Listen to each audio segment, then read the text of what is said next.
Good evening. Welcome to another edition on investment for our kids. Over the past 2 weeks, we've looked at the concept of investing for our kids. Last week, we talked about the fact that you can actually take your kid with you to the bank when you want to start an investment for them, and then expose them to the concept of investment. And then also I gave a plan that I learned where you divide the money in such that you teach your kids that when you give them 10 Ghana cedis, 10 shekels, $10, they give one to God, they give one as offering and charity or giving, then they put one in a savings jar, and they put two in an investment jar, and then they spend only 5. I think when we do this, we are gradually teaching our kids. Now, as adults, let's also cultivate the habit of saving. So what is savings? What is investment? Now, from how I understand it in a layman term, is that if I am saving, I'm not looking for any huge interest. I'm saving for the purpose of I want to do something at the end of the month, at the end of the week, at the end of the year. So I'm saving to buy let's say a refrigerator, a TV, a mobile phone. So I'm putting the money down so that by the end of December, I'll get all of it and then I'll invest. But when I want to investment, I'm thinking profit mining. I want to do a business, but I want to put the money or I don't have big money to invest in a business that will run for me. So what I can do is that the little I have, I contribute it to somebody else's business. And then that person, at the end of the period, when they get their profit, will give me a share of the profits they made. That's how I understand investment to be. So in Ghana, there aren't too many investment portfolios available. There are a few banks that I know that are heavily into investment. Most of the banks, when you go, what they want to give you are T-bills, mostly T-bills. Other banks will say mutual funds, etc. If you ask me, I consider all those as savings. Yeah, because most investment, I'm looking for something that I can put my money into that get at least 20% returns at the end of the year. So if I put 100 Ghana cedis, I said that at the end of the year I should get at least 20 in addition to it. That's what I'm looking at. There are portfolios in Ghana that give as much as 30% on a very good year. You know, when everything is right, 40, 45. But that doesn't come easy. Now, the thing with investment is you can also lose the money. See, the same way companies can collapse, the same way. So if you are doing it, as I have always said, always do your research. So a friend of mine would say, DYOR, do your own research. It's important that you go ask questions, get answers, come home, evaluate. If I put my money here, I'm not afraid. If you are a very big risk, you can't take risk. It's difficult. I won't lie to you. So you should be able to invest the amount. You know that, oh, this money that I can throw away. I'm comfortable losing it. In that case, you don't follow it. I'm doing some investment and I don't chase it. So if they call me and say you've lost the investment portfolio, okay, all right. Well, is there any other choice one I can start? Because I understand that even in our normal business life, some people start business, they get to a point, they lose. But that doesn't mean doing business is wrong. You have to start all over again. But then when you are starting again, you have to be smart. Please, when people promise you quick returns in a short time, I won't advise you to go into that. Even if you go into that, 6 months, take your money, because it will collapse very soon. We've seen incidents of this happen in Ghana and other parts of the world. I don't advise that. If you do that, you see, when the money begins to come, it becomes difficult to stop. Then greed might make you put all the money you have gotten back into the business, and it gets stuck. The money won't come again. Then you begin to blame the government. But I don't think the government is to be blamed from this, because I think it's our own greediness that might have led us to that stage. And with careful analysis and then proper risk, level, or where Dangote in one of his videos said calculated risk, you can do proper investment which will last you years. I've been doing several investment portfolio over 10 years and my money is still there, and the money has increased. Like I told you earlier on, I remember 2008 I put 100 Ghana cedis.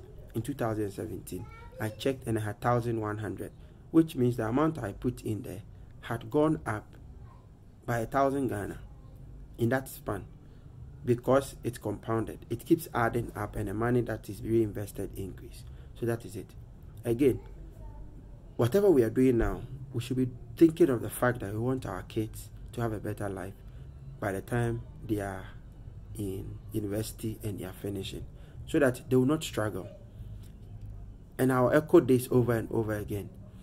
See that when your kids are going to school and you've planned for that, you don't begin to struggle. When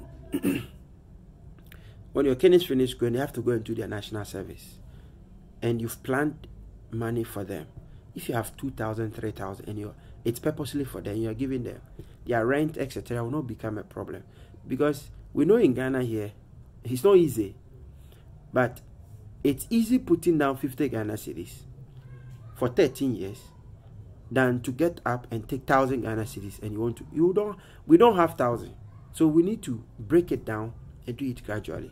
And there are beautiful investment portfolios that exist that are willing to help you build that financial portfolio for yourself and for your kids. I keep emphasizing on kids, but I'm going to say this. You yourself, you should also plan for yourself. I think in my subsequent videos, we'll be looking at for ourselves. Planning, you can plan towards your retirement, you can plan towards a project that you want to do.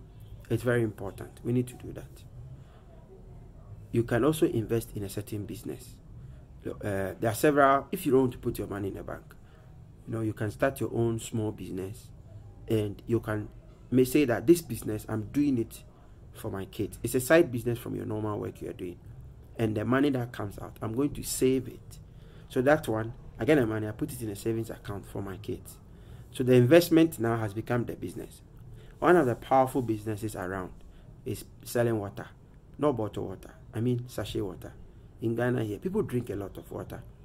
And if you have a truck that you can take around, you can take water, take it to some of the villages, deliver it there, sell it at a very cool price. They will buy it. And you make money from it. Food is a good place. But lately, the way food is becoming, I usually say, be careful. Do your homework well before you jump into any kind of food business. Because times are changing. And the way people eat, the dynamism is changing. So you have to evaluate your environment and know what you want to do. There are other businesses that exist, like running a retail shop, a grocery. All these things, they are good. Again, do your research in your community, right? And then do it well. Some people have also gotten these taxi services or ride service, Bolt, Uber, Taxify. I think Shatta Wale also came with Shazzy. And evaluate it. Know how you can work your way around it. And you purpose that, okay, whatever money I make from this, I'm going to keep it for my kids. We need to dedicate that. But when we don't do that, by the time we don't have that strong energy in our old age, we can't work extra for our kids. But whilst we are young, we can put in the effort for them. And I believe that's a good way to go. I don't know about you, but for me, that is how it is. It's not easy, but that's where we find ourselves. I remember I was showing this petrol increase came up, and I put it on a platform. One of my colleagues said that, see, everywhere the petrol is increased, but the difference is that those of us outside, we are able to work 3 jobs. Some during the regular period, some in the evening. As Ghanaians, we need to develop that attitude. Yes, work from 8 to 5. What can you do from 5 to 8 that can gain you something to help your family, that you can save for your kids, that can make your life better? Let's think about that. Let's look at that. The system is difficult. The economy is hard. But the truth is, there are a lot of opportunities. See, you can travel to the north, get stuff, come to the south and sell it. I don't want to spell people's business, but if you message me, I can give you some of them. Like onion. A few days ago, I went to the market. I asked for the price of onion. It was 700 Ghana cedis for a bag. After a week and a half, I went back to the same place. I asked, and I dropped to 420. But interestingly, down south in Kumasi, Accra, I noticed that the price was practically almost like 1,000 Ghana cedis for a whole sack. I was like, hey, how is that possible?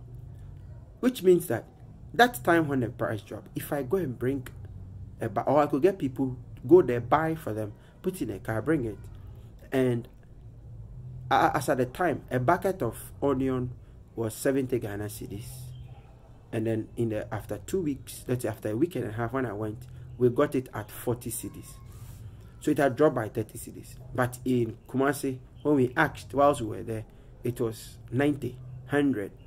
So it meant that if I had money on me to buy even 200 Ghana cedis worth of onion and brought it to Kumasi, and then found people to sell, so 200 Ghana cedis would have been like 5 buckets, and sold all the 5 buckets each at 70 Ghana, I would have still made a lot of money and lost nothing. This is business, right?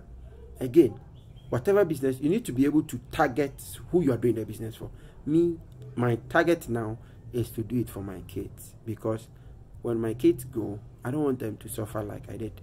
See, my father suffered. He did something. Now I've gotten it well. So I need to also see how best I can improve and make my kids get the best than I got.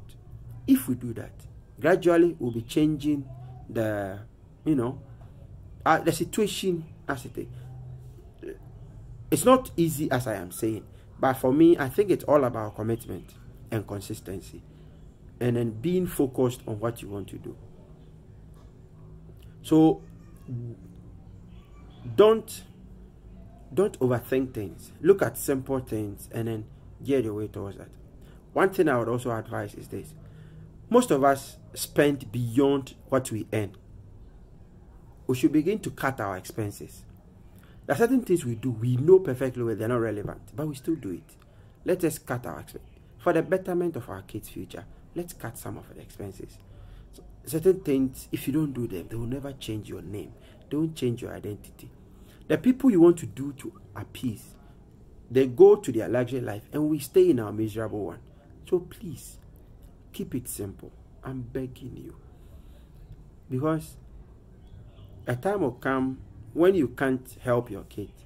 Me, I might be seriously busy doing it with my kids. I wouldn't have the energy to come and help you at that time. If you had done your homework well, it would have been easy. Again, it is the practice of saving or investing or putting money aside gradually that matters, not the amount. It could be 5 cedis, 10 cedis, 100 cedis, but consistently do it. At the end of the year, you would have, after 5-10 years, you would have built a very good financial portfolio for your children, right? And that would have been amazing for you.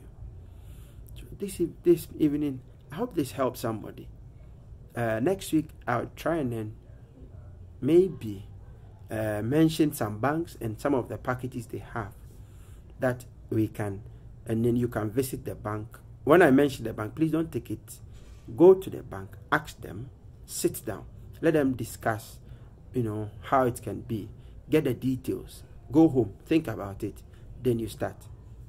Again, please just start something for your children. That's all that matters. Start something and don't stop it. Keep doing it every month, every month, every month, for the period up until they are old, and you would never regret it. I hope this goes a long way to help somebody out there. I wish you all the best as we all plan for a better future for our kids, in spite of the hard economy that we have. Shalom. Peace out.